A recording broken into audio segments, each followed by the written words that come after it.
Boa noite, começa agora para as 22 cidades do Acre, mais um Ideias da Aldeia. Eu sou Diogo Soares e no programa de hoje eu converso com o superintendente do IBAMA no Acre, Anselmo Fornec. Anselmo, bem-vindo ao Ideias da Aldeia. Obrigado. Anselmo, nós estamos passando por um momento muito delicado em razão dos problemas que o fogo tem trazido para o nosso estado. Essa época do ano, o país inteiro passa por problemas desse tipo. Mas quais são os problemas mais notáveis que o fogo tem trazido? Qual é a situação que nós passamos com relação ao fogo hoje no estado do Acre? Bom, em primeiro lugar, de fato é um ano bem atípico. Né? Quem assistiu o Jornal Nacional anteontem à noite deve ter percebido que nós estamos com problema de fogo em excesso desde Brasília, né, região centro-oeste e a Amazônia toda.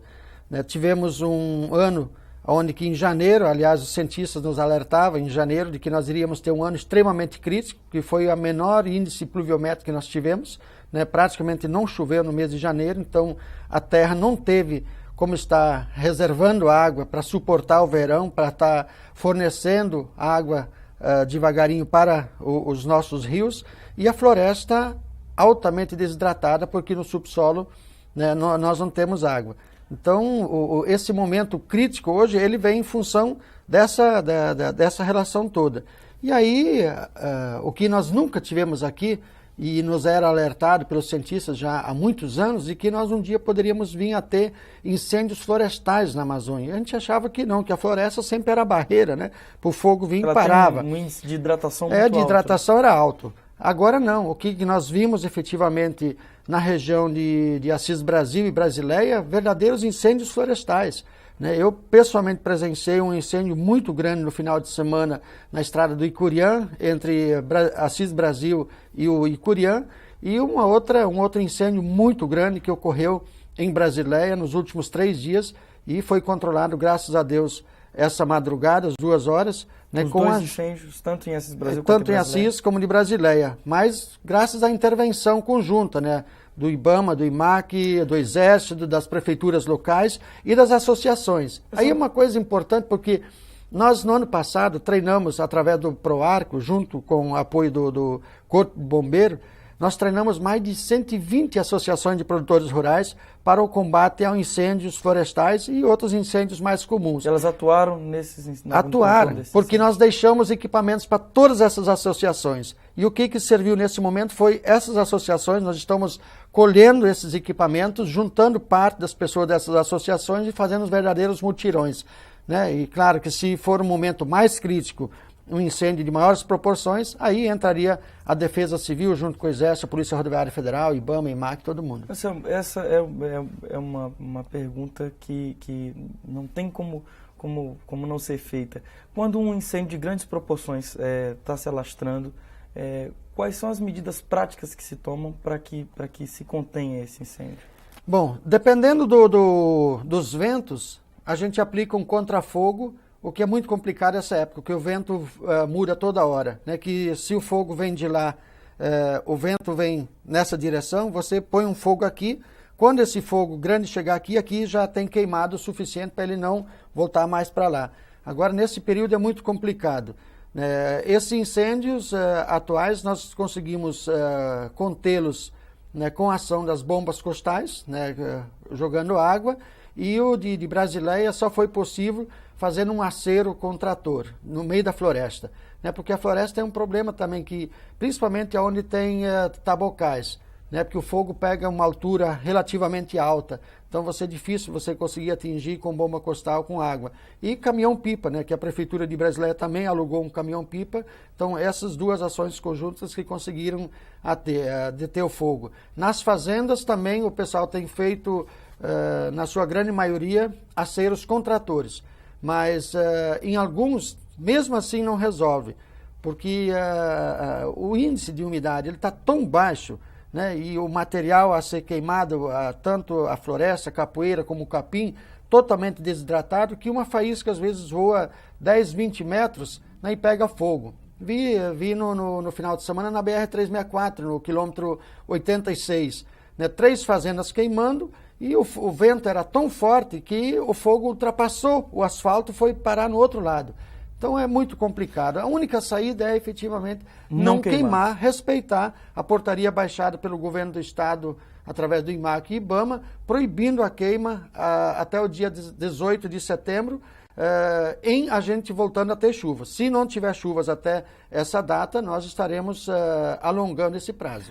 O Ministério Público Estadual, ele orientou, recomendou ao IMAC e ao IBAMA que baixasse essa portaria proibindo a queima. Então, isso significa que até o final desse mês, todo tipo de queimada é proibido, inclusive as queimadas urbanas? Até o dia 18 de setembro, todas as queimadas, inclusive as que tinham sido autorizadas pelo IMAC, estão todas suspensas. Então, todos os incêndios, todas as queimadas que nós estamos pegando, a aplicação da multa é muito maior do que era anteriormente, porque está proibido a queima. Então, ele não tem autorização.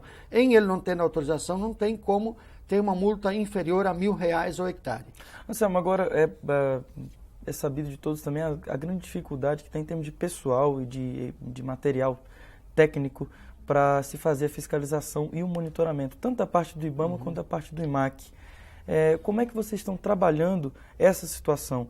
Apesar da portaria ter sido baixada, como é que o monitoramento e a fiscalização tem sido efetivada para que se contenha esses incêndios e essas iniciativas, às vezes particulares, de se tocar fogo na propriedade?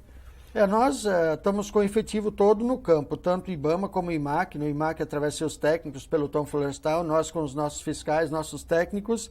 E, como eu falei antes, graças à parceria também do movimento sindical social, né, tanto os pecuaristas, os sindicatos de trabalhadores rurais, prefeituras, o Exército, né, no interior, colaborando com esse processo todo. Caso contrário, seria totalmente impossível.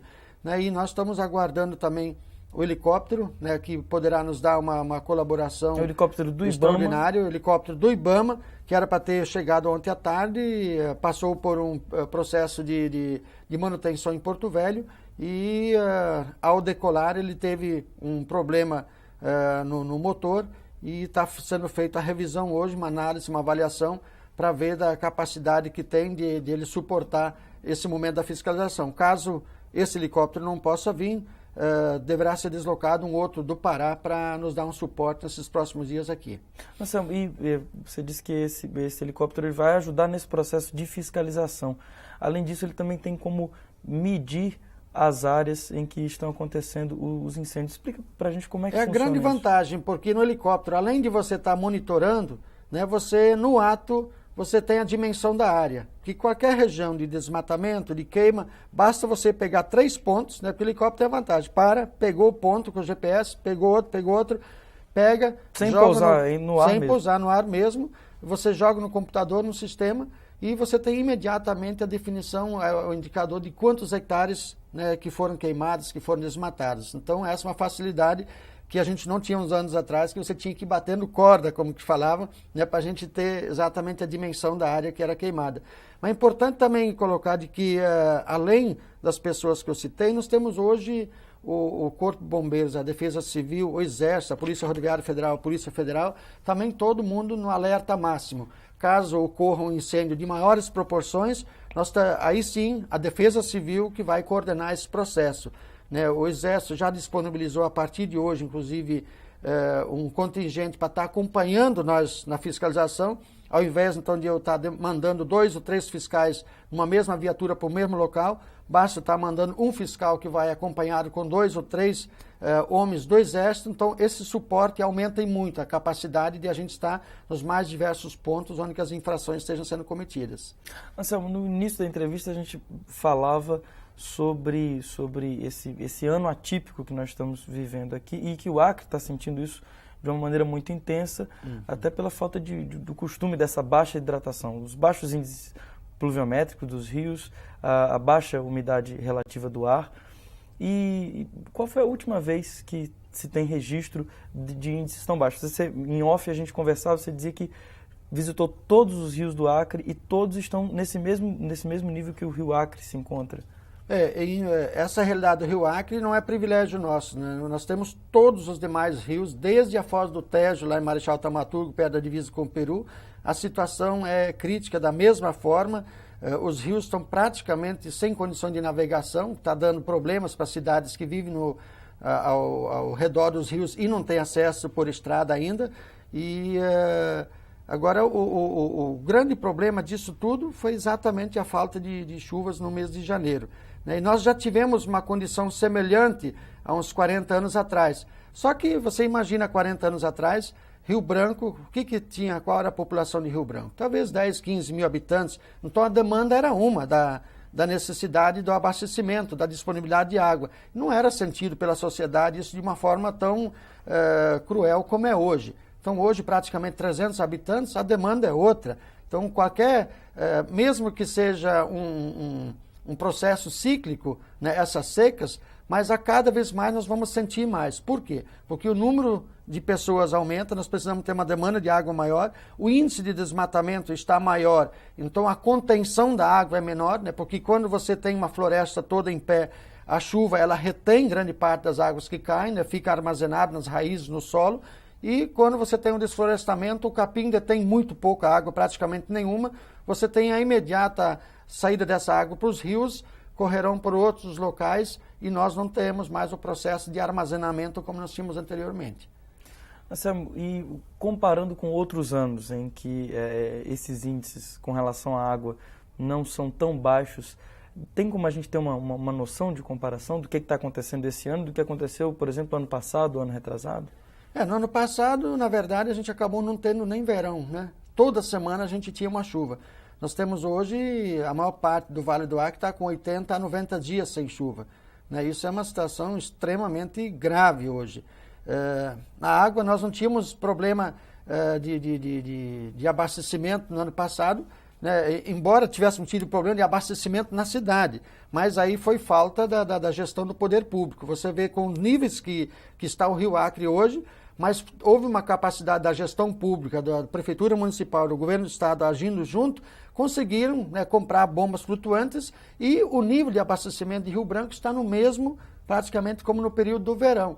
Então, também esse desafio cada vez maior aos gestores públicos se estarem prevenindo, né, para essas secas que continuarão a vir futuramente, né? Nos próximos primeiros anos, obviamente, o indicativo é de que nós não teremos uma seca da mesma intensidade do ano atual, mas futuramente esse ciclo haverá de se repetir. Anselmo, o IBAMA, enfim, é um órgão federal ligado ao Ministério do Meio Ambiente. Como é que o Ministério do Meio Ambiente está trabalhando essa questão, que é problemática em outros estados também, junto aos outros IBAMAs?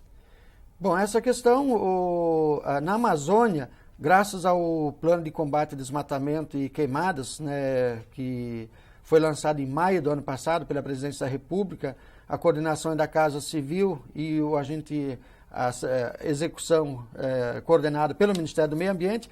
Então, pelo menos, recursos para a área de fiscalização, né, para pagamento de diárias, combustível para os carros, manutenção nos veículos, isso nós temos hoje o suficiente. Graças a Deus, né, a ação no campo, junto ao nosso cliente direto, essa nós temos todas as condições de realizar.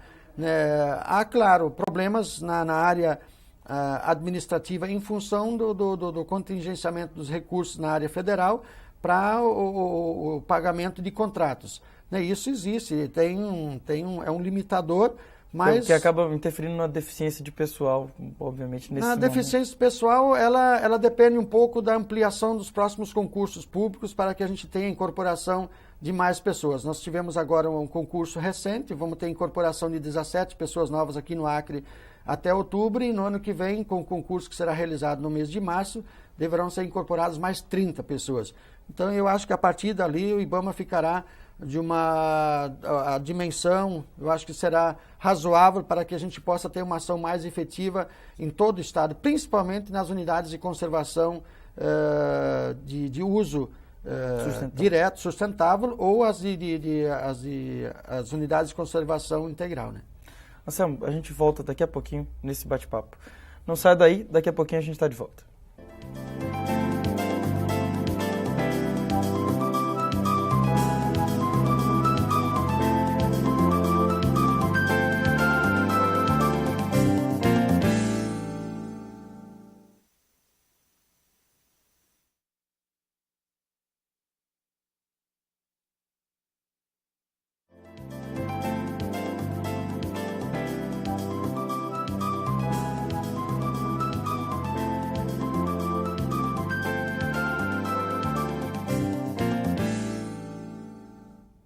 Estamos de volta conversando com o superintendente do IBAMA no Acre, Anselmo Fornec.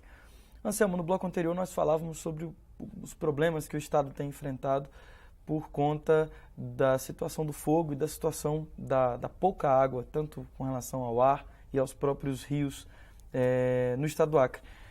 Quais são as áreas que estão sofrendo mais com o problema das queimadas no estado? Bom, hoje as áreas mais críticas são do Alto e Baixo Acre.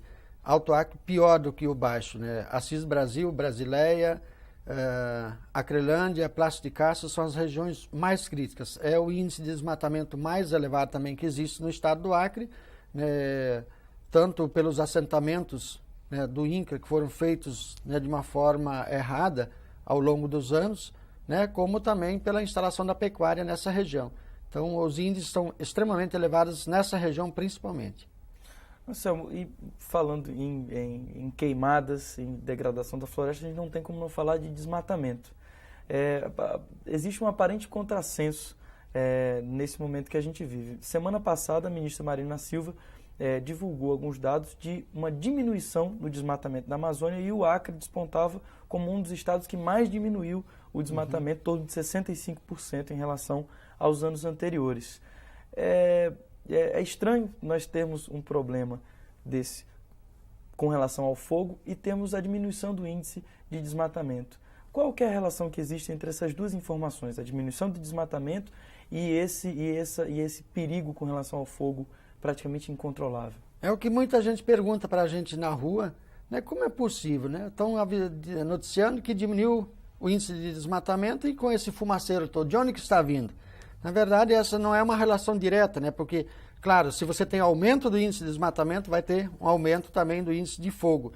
Mas a queda, ela não necessariamente significa a queda do fogo, do índice de queimadas, porque as queimadas não são só em áreas desmatadas. As maiores queimadas, a incidência dos focos de calor esse ano, você pode ver são em áreas de pastagem, em área de capoeira ou em área de floresta mesmo. Então, a multiplicação dessas queimadas que é o complicador. Como no ano passado a gente, por exemplo, na área de pastagem, no ano passado mesmo quem quisesse queimar a pastagem não conseguiu queimar, né? Porque ficou verde durante o verão todo.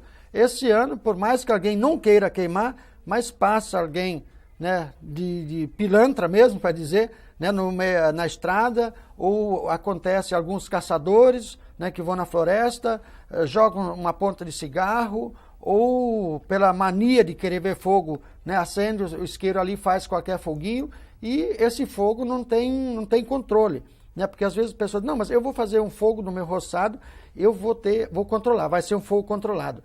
Não existe fogo controlado nessa altura do campeonato, não adianta inventar essa história.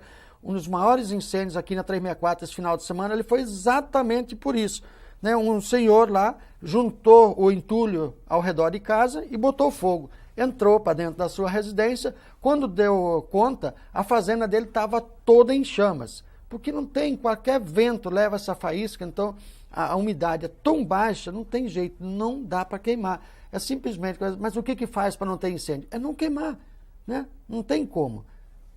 Anselmo, com relação a essa atividade de queima, isso é muito cultural também do acreano, de quem, principalmente dos pequenos produtores, estarem queimando nessa época. Inclusive, o dia 5 de setembro o dia 7 de setembro é um dia onde as pessoas costumavam queimar os seus roçados.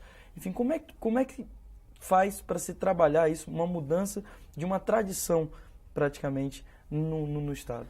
Bom, no Estado e na Amazônia toda, nós temos que parar, né, com esse avanço do agronegócio a qualquer custo, né, desrespeitando totalmente a questão ambiental. Se nós partirmos, se o Acre tivesse uma situação igual Rondônia, Mato Grosso, do agronegócio, isso aqui seria um caos muito maior ainda, né? Eu sempre digo, a Amazônia não resiste a esse processo, né, violento de desflorestamento que ele está passando, né? Mato Grosso, Rondônia, Pará. Esse exemplo não é um exemplo bom para nós aqui do Acre, para o Amazonas, para o Pará e para o Amapá. Eu acho que o Acre já tomou um outro caminho, né, nesses últimos anos, né, investindo na questão da florestania, né? Isso significa usar a floresta de uma forma sustentável, de uma forma inteligente, os produtos florestais não madeireiros, os óleos, as essências, o látex, a castanha, como também os produtos florestais madeireiros, né? Sem fazer a conversão da floresta para introduzir a monocultura ou a pecuária ou a soja, né?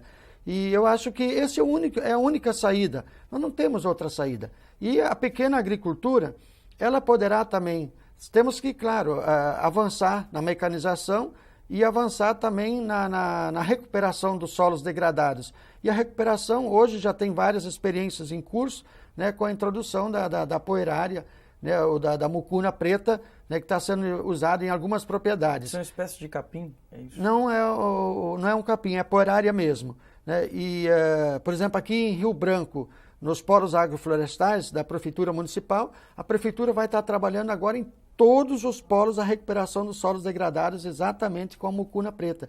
E aí, a pessoa que estiver trabalhando com isso, ela já vai ter que ter 10 vezes mais cuidado para não ter nenhum fogo na área dele, senão ele estará trabalhando contra aquilo que ele está trabalhando, né?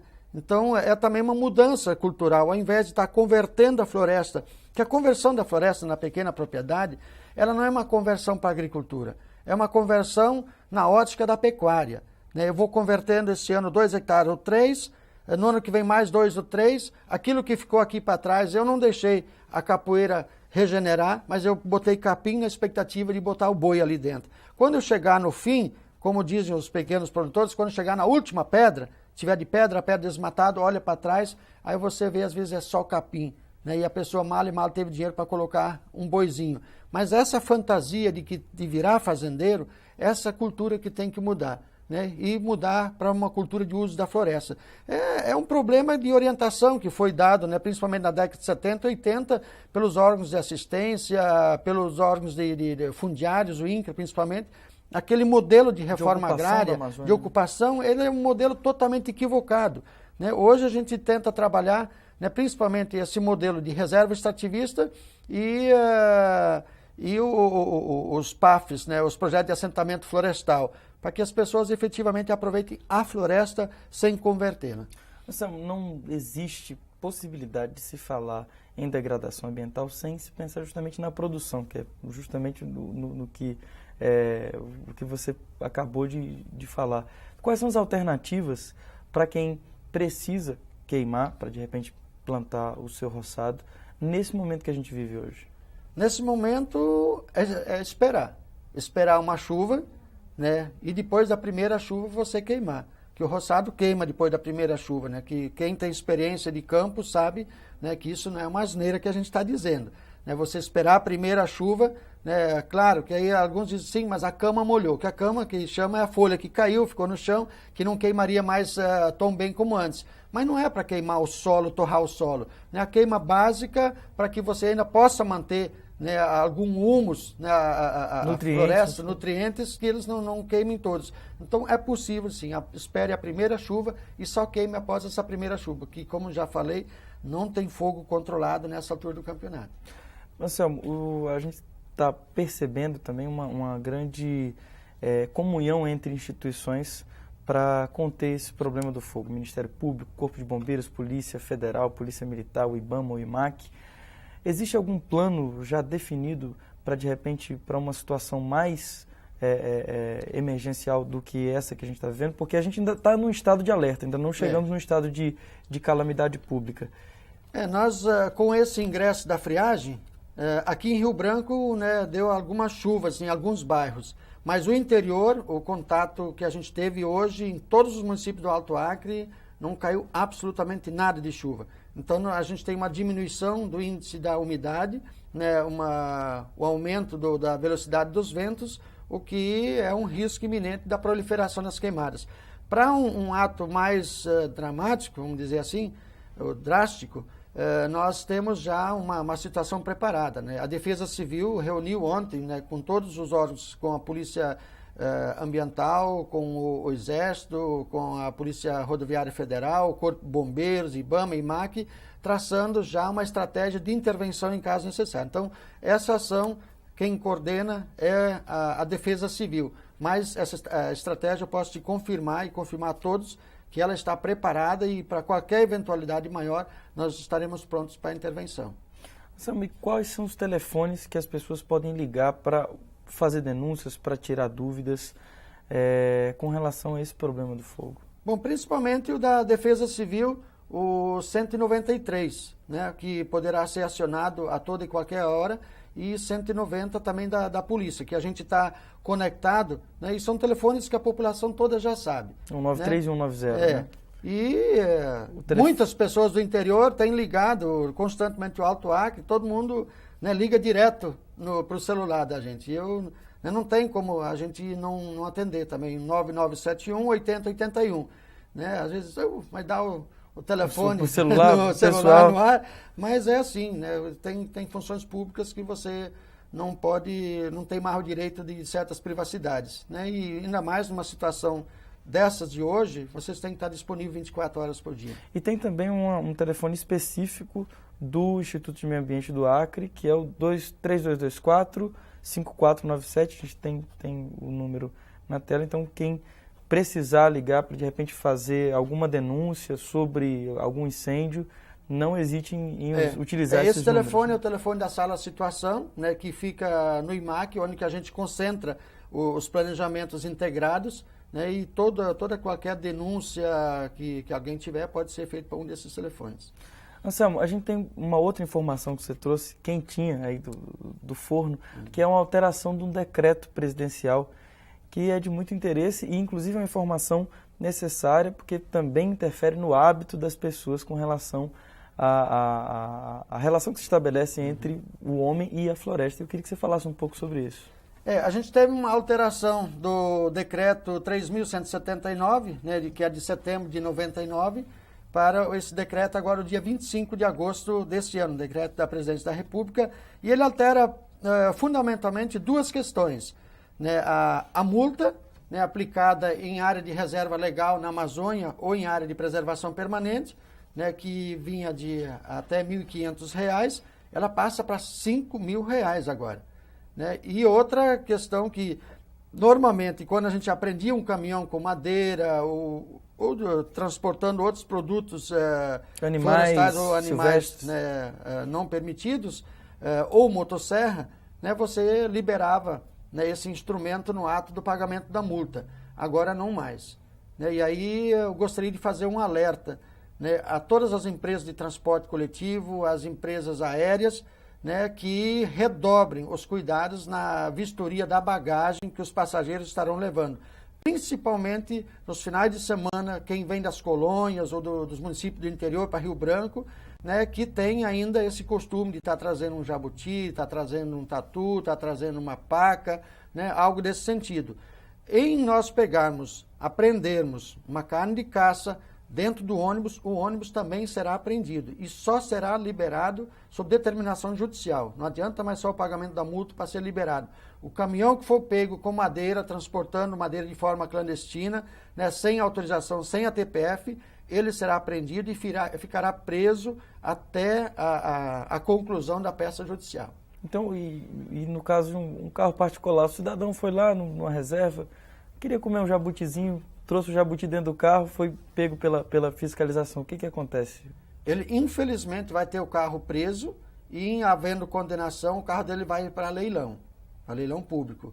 Então, é um alerta, assim, quem tem esse costume, pare de tê-lo, né, porque senão a situação vai ficar mais complicada lá na frente. Vai ter o desgosto de perder aquilo que você batalhou tantos anos na vida para ter, né, o seu veículo. Ou seja, é melhor pensar duas vezes, então, antes de carregar algum animal silvestre dentro Exatamente. do carro. Isso no caso dos particulares, né? Não, eu acho que essas medidas do governo federal, né, são um conjunto de medidas que o governo está tomando dentro do plano de combate, né? Então tem uns acréscimos, um aperfeiçoamento, para a gente poder começar a ter um controle maior da Amazônia. Né? Porque as multas em relação ao desmatamento e queimada em áreas de reserva legal ou preservação permanente, eles até um certo ponto eram compensatórios da forma como eles vinham sendo. Agora, com R$ 5.000, duvido que alguém vá querer entrar na reserva legal e ache isso compensatório. e mesmo com a questão do transporte o contrabando de animais silvestres ou essa caça predatória, né, que acaba interferindo diretamente na sobrevivência das nossas populações da floresta, que usam essa caça para sua sobrevivência, o que a legislação permite. Então, quem mora na cidade, nós temos os nossos mercados. Alguém diz, bom, mas eu não tenho dinheiro. Olha, é um problema social. Nós não podemos, para cada problema social, estar avançando e está infringindo a questão ambiental. Nós temos que cumprir a legislação ambiental e vamos estar, nós, o IMAC, as Secretarias Municipais de Meio Ambiente, a Polícia Rodoviária Federal, a Polícia Federal, todos vão estar bem mais atentos e vamos buscar ser mais rigorosos do que a gente vinha sendo. Sam, muito obrigado pela tua participação aqui no Ideias da Aldeia. Tá? Muito obrigado pelo espaço e mais uma vez a todos, por amor de Deus, esperem vir a primeira chuva geral para só depois queimarem qualquer coisa. Por hora, nada de fogo. Muito obrigado também às 22 cidades do Acre que acompanharam esse bate-papo com o Anselmo Fornec aqui no Ideias da Aldeia. Até a próxima, a gente se vê.